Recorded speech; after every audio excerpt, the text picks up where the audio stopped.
Hi guys again, hope you're doing great. Today I'm going to run you through a tutorial on creating Google Docs tables completely. I haven't been able to find a complete tutorial when I needed to, so I had to look over several different resources in order to create the tables that I needed. And the thing is that Google Docs has some limitations, so I'm going to show you some workaround to fix those problems as well.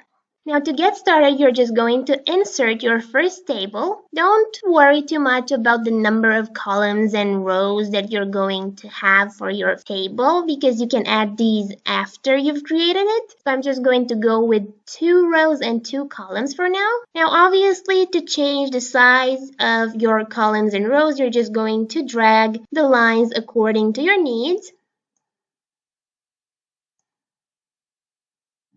Then if you want to add some more rows, you're just going to click on the row below or above which you want to add a new row. Then click right, insert row above if you want the row to be added on top of the row you've clicked, or insert row below if you want it to appear below. I'm just going to add some more for now. And the similar is valid for your columns. So you're going to click on the column next to which you want to add your new column. Click right, insert column to the left, or insert column to the right. Now I don't need these right now, so I'm just going to remove some by clicking on the one which I want to remove. Then click right, delete column, and I'm going to delete another one. And now I'm just going to change my size again so that it looks okay. And then again, the similar is valid for deleting rows as well. Now, if you look at this table, you'll notice that the first row is much smaller in height than the others. To fix this, you're just going to click right anywhere on the table and click on distribute rows. And the similar is valid for columns as well. So if you want your size to be equal, click right, distribute columns, and everything will be equalized. Now to merge cells, you're just going to select the cells you want to merge. Click right and simply click on merge cells and they will be merged. I'm also going to merge this one. Add some more rows. But I want these to have 2 distinct columns, so I'm going to select it and click on unmerge cells. Now the issue I've had with Google Docs is that I cannot move the columns from one area without the line from the columns from the other area to move as well. So I can't move these two, for example, without the ones above moving as well. Now, one solution for this would be to create the table first in another editor. Now, if you know any other way of fixing this, please let me know because I couldn't find any resource for this. Now, a way of creating this correctly is to go to another text editor and create your table there. However, just go with 1 column. Add the number of rows that you need, and for your columns you're going to draw them. So you're going to select the draw table option and then just draw your lines wherever you need them to be.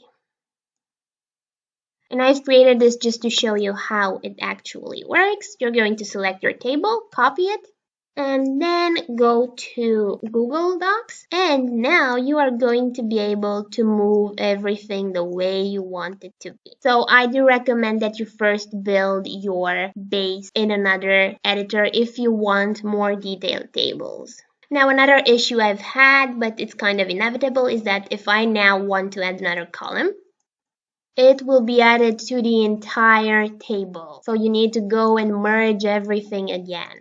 Now for the editing part, I'm just going to add some data to the table.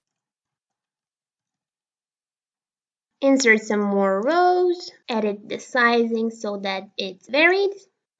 And then you're just going to continue editing your table the way in which you would with normal text. And then maybe add some more rows. Notice here that the row I'm adding is the same size as the one I've clicked on when I wanted to add the new row. And just to see how this works for columns as well, I'm going to make this column smaller and add a new column.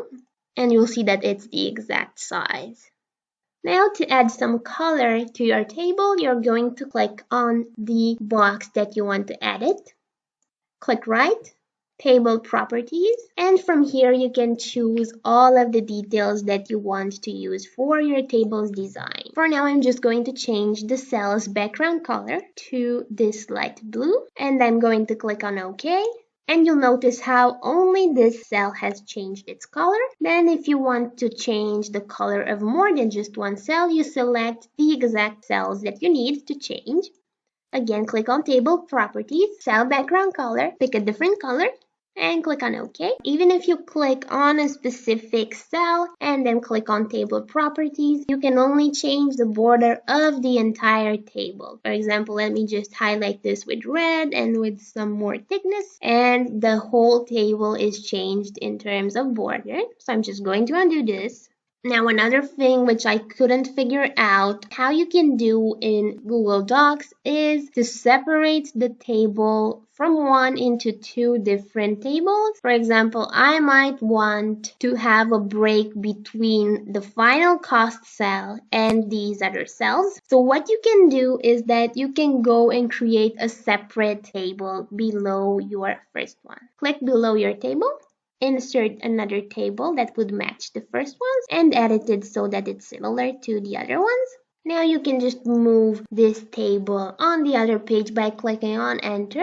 And you've got yourself two similar tables between which you can add some text. And I'm also going to use this second table to show you some of the other ways in which you can format the text that you have in a single cell. So let's say this is your text. You're going to select the cell, click right, click on Table Properties, and then opt for where your writing needs to be in that specific cell. For example, if you want it at the bottom, you're going to select this and your text will be automatically moved there. And the same goes for the entire table, as you can align it according to your exact needs. For example, you can center the table so that it's exactly on the center of your page. And then you can also work with the table's dimensions by inserting the exact centimeters that you need for your columns width and the minimum row height and also the cell padding. For example, if you want to select these, click on right, Table Properties, select a larger cell padding, click on OK, and all of the cells you've selected will automatically be changed to that padding.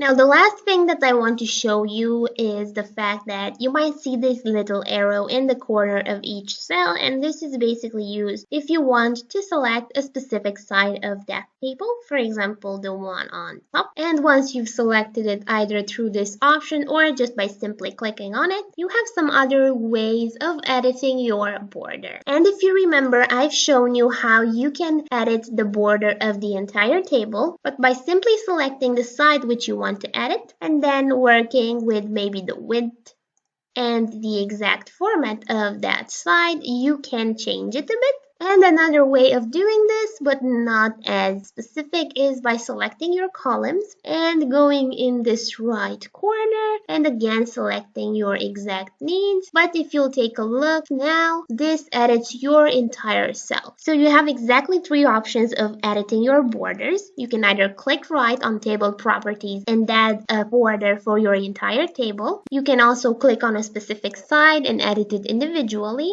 And also, if you click on the 0 points, you will be able to remove it entirely. Or you can select all of your cells that you want to edit and work with that.